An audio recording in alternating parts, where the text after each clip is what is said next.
morning and welcome to A Cup of Tea with Stephen. Today's guest, well, she became famous when she was just 3 years old when she started taking ballet lessons and won a prestigious award.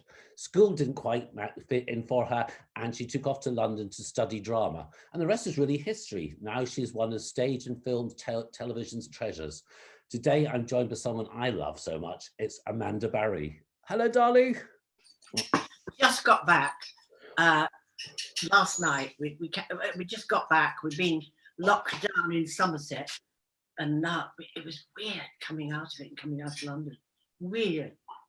It must really, have been very strange for you, the lockdown, because I mean, you survived a war where you had bombs dropping on you, and people have compared this to a war, haven't they? Well, I suppose so. I mean, the thing is, it always makes me laugh now when people say that they're not going to wear masks.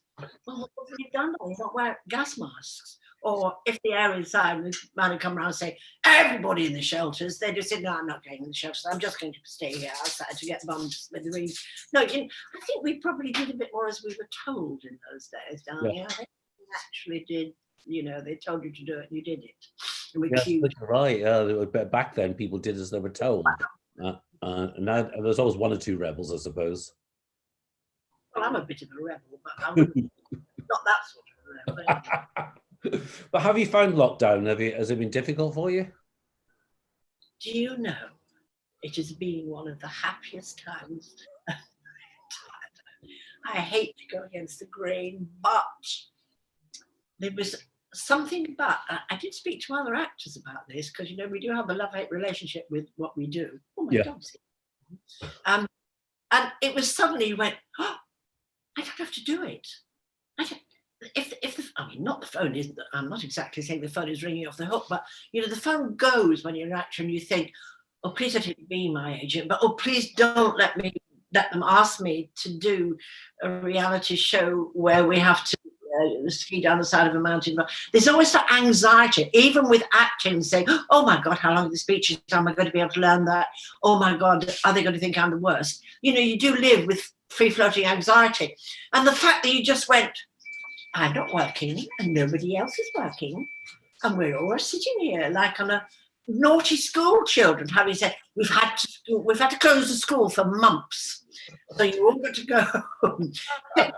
This for nothing, and it was a gorgeous summer. We were in Somerset. I was with Hillary and the dog, and I went, oh, I can go back to bed if I want to. I can watch Miss Marple if I want to. It doesn't matter. It was lovely. Well, no. Now, you and Hillary were married in 2014. Your gorgeous wife. Sorry, my gorgeous wife is in the kitchen cooking. Okay. Go on. I'm in my place, clean. And you've been an inspiration to a lot of people. But back in the 50s, could you imagine to have ever been openly gay and marrying someone of the same sex? Absolutely no way. No way. In fact, it was. I always wanted to say something about that because, the dreaded word, I hate the word lesbian, I don't know why, but it's just like a word and you're in a thing, And it wasn't sort of, it was half true and half not true, because you say, what is somebody's sexuality? I would always like to say, what is somebody's emotionality? Yes, because the point was, from being a very young person, I mean, at boarding school, where my headmistresses were gay and everybody was gay, yeah. I felt deeply in love with my head girl. Yeah. Now, so I came out like that. Yes. And it was absolutely emotional, overwhelmingly emotional. And then, but that continued with me anyway. So I was just saying, it was the sort of thing that, I remember going into the Merry Widow quite young, and I totally fell in love with Vivian Lee, the leading lady, but I actually went to bed with the head man, the leading man. So I have this complexity of life, falling in love with, always the leading lady, and then always finishing up at some point having an affair or something in those days with my leading man. Yeah. The two things just didn't relate. But in terms of ever thinking that you could come out, yeah, people look at me and I blushed because I was so ashamed of them that I was gay. And I used to finish up, as I said when I did the book, I used to go and give blood at the thing because I thought it would stop me blushing. It didn't. Really? So, no, is it great? You know, I've always said it'd be nice if you could just rather put labels on people. Is if I wanted to have sex with you, I will tell you what or they did, what I, whether I'm gay or straight. I don't understand why we have to put on labels on people. In fact, the recent census form said, "What are you?" And I just put none of your business. Not that I'm ashamed of being gay, but I don't like labels. I don't think you need to have a label, but I think it's amazing. We had people like Tulula Bankhead, who was openly bisexual back in the Yes. You worked at Danny LaRue's legendary club, Winston's.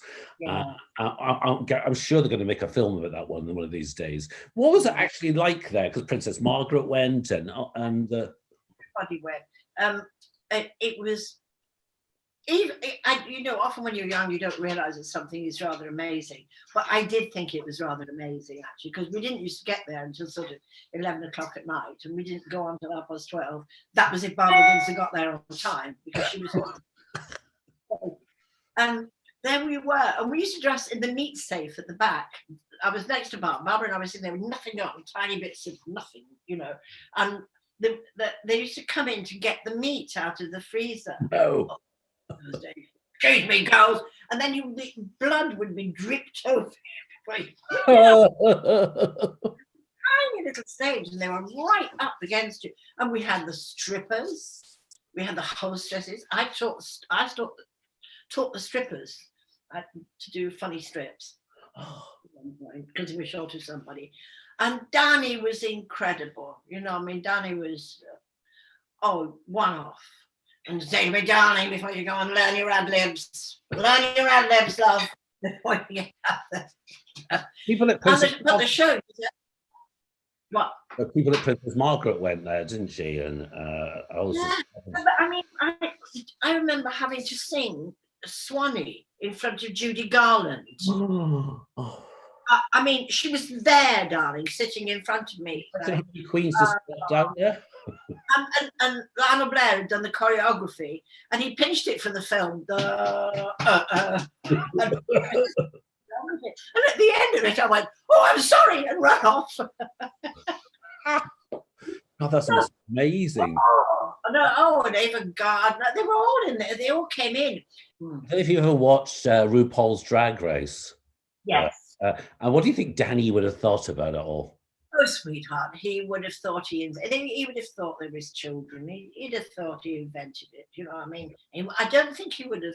I think he'd been quite snoochy about it. Danny had his principles, Yeah. And I have to say, at that time, in that show at Winston's, I wish to goodness there were places like that now.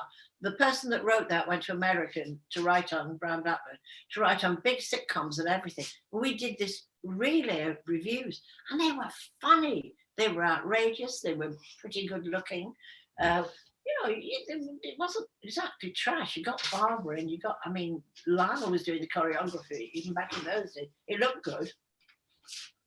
But back then, what were people's reactions to Danny LaRue? It was a homophobic society back then for the most.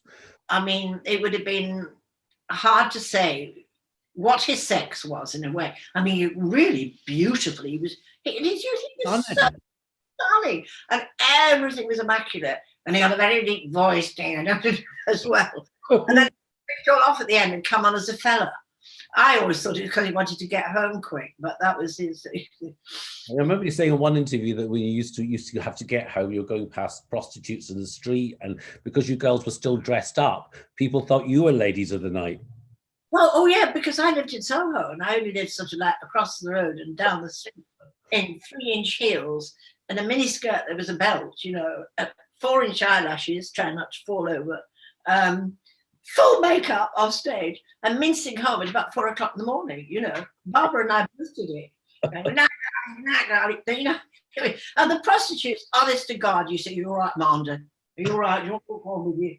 There's been nobody out there tonight. No, we saw somebody else stay outside your place. Tell them to clear off." They really looked after me. Soho's changed so much now, hasn't it? It's not the place it used to be. It was an extraordinary village with these extraordinary people and all those prostitutes. They were quite elderly by Monday standards, and Yeah. all around the theatre, that was Continental Corner, they called it, because they were all the big, the Swedish, the Danish, the French. You can't walk past there, love. Go in. But all the other ones, they wouldn't. They say, "You're taking your dog out, Amanda. What? We're going around Soho Square a bit later." But now, of course, you went on to Carry On, and if you think of Carry On, because Sid James, Hattie Jakes, Barbara Windsor, and of course, what boy and girl didn't have a crush on you coming out of the milk in the Carry On Cleo? So how did you get involved with Carry On? Do you know, it was just like, because Carry-Ons weren't anything then. They were people.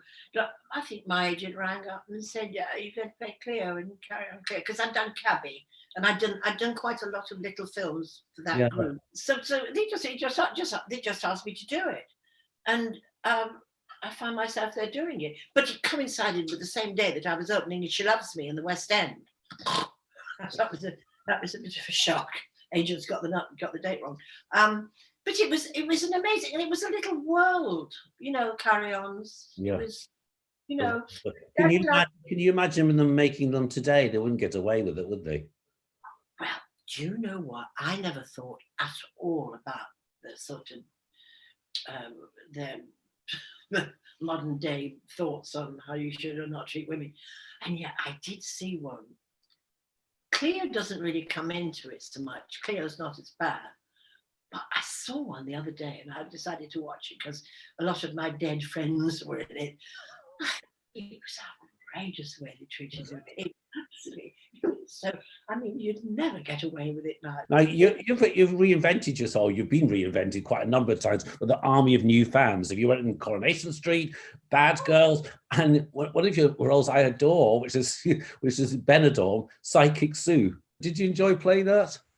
Oh, yes. And there's a thing out at the moment that Tony Maudsley put out, because I had one of those horror days filming when I could not remember the name Bonnie Tyler. All I could say was Robbie Fowler. And that foul language coming up.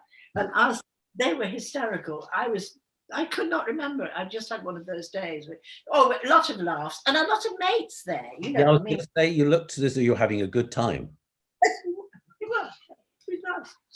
Psychic Sue. Yes, it was a good one, that one. Have you ever had a psychic experience yourself? Yes, once when somebody died, I actually felt or heard them go. And I hadn't seen them for ages, so I don't think it was psychological. I had one in the cottage I lived in 1474. I had a very, very strange experience of suddenly, and my mother was only in the next room, the door was open. I suddenly had ice everywhere, couldn't move. I was smoking a cigarette. The smoke was going up, but there was a draft. And I couldn't move all night. I really couldn't move at all. I was terrified. I even started praying. And I mean, and it went. As the dawn came up, it went. Strangely enough, it was joining onto the cottage next door, which was 1475. And the man next door, who was only young, was found dead on the wall adjoining that room. No. And they never knew what he died of. They said he looked as if he died of fright. There's a story for you. But that was apart from that. Sometimes my mother used to take me to psychic places all the time. That was my Sunday in London. Psychic reading. Belgrave Square, the Marylebone Spiritual Association, the big one, and we go there and we say, "Are you going to go to psychometry, Mrs. Barrett, or would you like to a private thing?" But when she sat in an open meeting, and they'd say, "I've got a Chinese man with one leg coming to me now. Can anybody?" And my mother's hand up. She claimed every spirit that came through, love. She was there going, "Oh yes," and I was going to. You lost your dear friend Barbara Windsor. Everyone loved and making it modelling. What was your happiest moment you remember of you and Barbara together? I mean, there must have been You know, loads. the thing that I remember most about Barbara was when we were at Winston's. It's funny because I told her when I was at her 80th birthday party, and I told her I'd found this diary and another bit of thing that I'd written down. Oh, I long to be in showbiz and all the, you know, the things you write down when you're that sort of age. But I'll never be like Barbara. Barbara is a star. And every time I'd written out this eulogy to her talent at that age, because she was extraordinary. She was quite extraordinary at that age. She had such a gift, and in a way, it's great she went into the carry-ons. But if you see her in Sparrows Can't Sing, Oh, and this is a great actress. it was wonderful. And just They catch up with you when you started doing telly, but they don't remember the years one did sort of in the West End or doing those things. and that's what I was going to ask you about. Well, how do you feel about? I mean, I know a lot of people don't have to train. A lot of models, reality people, going straight into soaps and onto the West End without the basic training that you had, and many actors and actresses had to have back in the day. Well, I don't know that I had training for acting because I was a dancer. I just kept being sort of picked out of the chorus and given lines or given a bit of touch, or, you know, Spike Milligan saying, "Will you say this line?" And that's kind of where that came from, and things like stupid things like that. So I was actually held from being in review, which we all came up through. That was training. In playing the lead in the West End. Oh, brilliant. With George Cole, yeah, I was sort of hurled into that, and then I was just a West End person. Did that, then I think Any Wednesday She Loves Me, and then in latter years, my favourite working was doing things like Absurd Person, Singular and Donkey shows with Paul Eddington, and Noises Off, and Stepping Out, and OK, and all those things. And that was much more. I always thought that's where I would remain, trotting backwards and forwards from my little flat here to the West End. But back in Manchester doing my North Country accent, yes.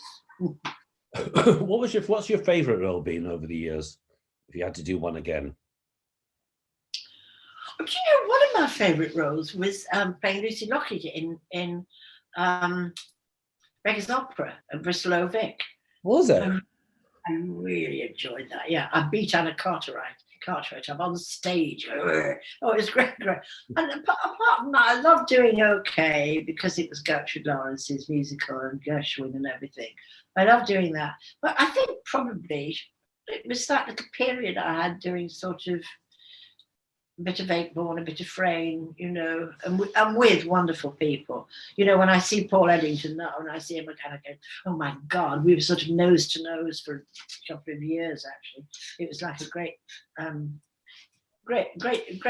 great to work with him, and we worked together. You worked with Stephanie Beacham in Bad Girls, and you're good friends. And I keep hearing this rumor about you two doing a musical version of Whatever Happened to Baby Jane on the stage. I know it was talked about. What are the chances? I'd buy a ticket tomorrow morning to see that. On the cards. I thought it was made for. I'm writing your letter. I didn't write that. But there was a big problem. It was more than once it came about it, that you couldn't use the film dialogue or something. Yeah. So it had to be kind of rewritten. And then there was so many sort of objections to things that every time it got started, they hit so many problems that it vanished away. And but I'd have liked to do that with Stephanie. I'll tell you what I would like to do. I'll put it out there. I want to go to the opening night of Drury Lane Theatre because that's where we got married. Oh. I so want to go to the first night, and I don't know how to get tickets. Well, it's the Cinderella that's on. Frozen. Oh, Frozen. Oh, okay. It's in. That's about Botox. And it's what? It's about Botox. Lockdown, baby. Do you know what I love? I don't wear a face mask. Yes. I don't have to bother about. I mean, I haven't had surgery, as you can probably tell. No, you haven't actually, because I have done your hair, and I can always tell with a woman if she's lying to me. You have just got good genes. The idea of being able to put a face mask on, and I think Oh, everything was lovely. Everything's all covered up. It's great. I love them. Well, I hope you get to see Frozen. Amanda, it was wonderful having you for a cup of tea. Thank you ever so much. And love to Hilary. Hilary, he sends his love. Love back.